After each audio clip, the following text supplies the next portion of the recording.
Our next reader tonight is a woman I can't keep up with. She is just, she's like, if you like kiss her on the cheek, you'll get high. You'll be like, it's like an amphetamine. She's amazing. She's a force. She is a model. She is an author.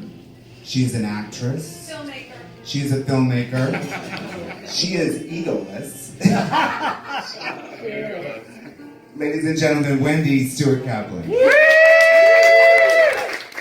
My girlfriend and my sister from another mistress. A little bit about me. A lot of people here know my story, Morning Glory, but I came to New York in 1976. I am loving that musical interlude. That must be from me. I came to New York in 1976. I started hanging out at Studio 54. I only went on the gay nights, Thursday and Sunday. You could find me there. And then moved into Limelight, The Saint, The Anvil. Yes, I am the only woman that you, well, there's a couple of us. Yeah, you can tell by the right. We've been to The Anvil. And yeah, I've been knocking around New York for a really, really long time. I love gay men. I love, right? Okay. We love you. Thank you so much. I love drag queens, and I love being here tonight. So without further ado, I'm going to read you a couple of excerpts, really. She's the Last Model Standing. This is a book I wrote to talk about my life in New York, coming to New York, okay? Because my story was unique. We all have unique stories, but I thought, bitch, you better get out there and tell it. So here we go. And it's all true. And it is all true. Well, I cleaned it up a little, but if you talk to me after, I'll tell you what really happened. Well, no, it's really happened. So, before Michael Musto, right, there was Earl Wilson from the New York Post, and he would write about New York nightlife people. And he dedicated a column to me one night, so I'd like to share that with you. I love to dance, and you could find me any Thursday night or Sunday night dancing at Studio 54, and I would get there and dance for 5 hours straight. Nobody could keep up with me, and I'd dance under the Coke spoon, and by the time the night was over, I would be dancing by myself. Willowy Wendy Stuart often darts out to Studio 54 at midnight alone with her mini skirt cut up to her thigh. A little visualization there. Wendy, a pineapple blonde, I don't even know what the hell that is. That's like a bad dye job, right? Wendy, a pineapple blonde with long legs, then disco dances for 5 hours and goes home again alone at 6 a.m. Wendy thinks she is a marathon disco champ. Now tell me who tops her. Garbo? I love that he talked about being topped by Garbo because we love Garbo's story. Okay, anyway, getting back to it. It took me 2 years to work up to 5 hours straight, says Wendy. She goes to the center of the floor and with her mini skirts hip high, she floats, sometimes imagining herself as a butterfly. The studio owners don't even know me. I get a drink of water at the fountain and I splash water on my face. I dance alone because I don't like to talk. I did have a disco romance, but you know what? I fall in love every day. And that is very true for anybody that knows me. I dance alone because you don't touch men when you're dancing with gay men, disco dancing. Oh no. And if you don't touch, then it's just fabulous to dance with them. Men are good for other things than dancing. Woo! Brenda Simmons, wouldn't you agree with that? Yes. I have like so many friends here that could weigh in on this. Yes, want I to do. share your opinion? Okay.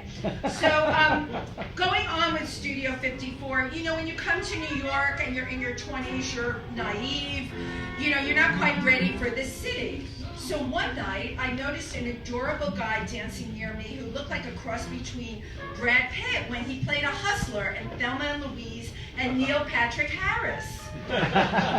He was part masculine, part feminine. That's how I like him. But most troublesome. His name was Jason. When he told me he was 22, and of course I was just a few years older, he was from San Francisco and had just moved to New York City the day before. Can you imagine that? My luck. And because of my trusting nature, I believed him. And he was all set to move into his new apartment. He just needed a place to stay for a few days. So I thought to myself, sure, why not? If Madonna could have boy toys, why not me? So Monday rolled around, and as you may have guessed, Jason didn't roll out.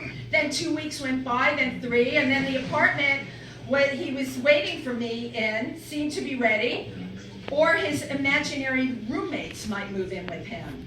But it was really weird because Jason didn't have a job, not a job that I was aware of, but I figured it didn't matter because he confided in me that he had a trust fund. And then every day that went by, I would get deliveries of rhubarb lilies. Can you imagine that? And clothes he would go out and buy for me. How cute would that? And little trinkets. And then, of course, we danced every Thursday and Sunday at Studio 54.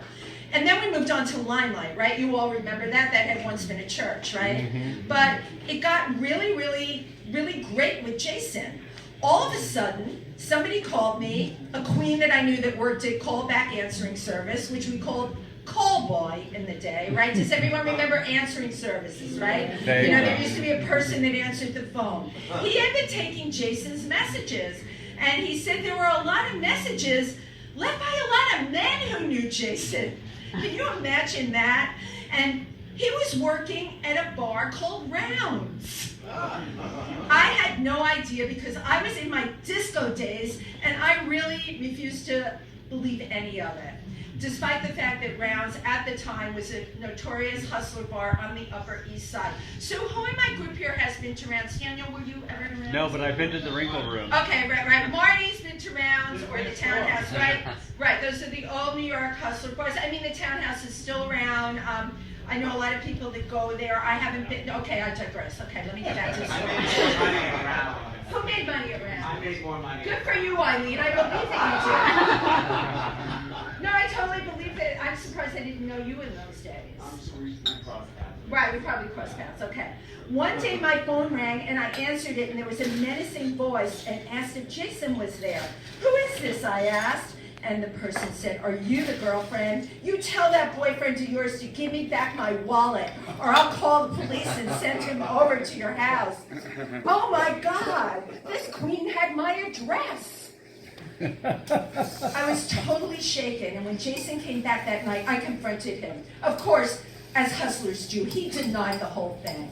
But that phone call was a wake-up call. Even I knew better. I threw all his things into a black hefty bag. That's right, a black hefty bag. The kind I used, well, you all may not know this, but I lived with rabbits for the last 25 years. The kind I used to throw the rabbit poop in. That's right. I still do. And I still do, right. Everybody knows this, that my secrets are all out here tonight. But the kind I used to throw the rabbit poop in. Fitting, wasn't it? Well, Jason, beautiful Jason, left without a fight, and I had to call a locksmith and change the locks. Woo!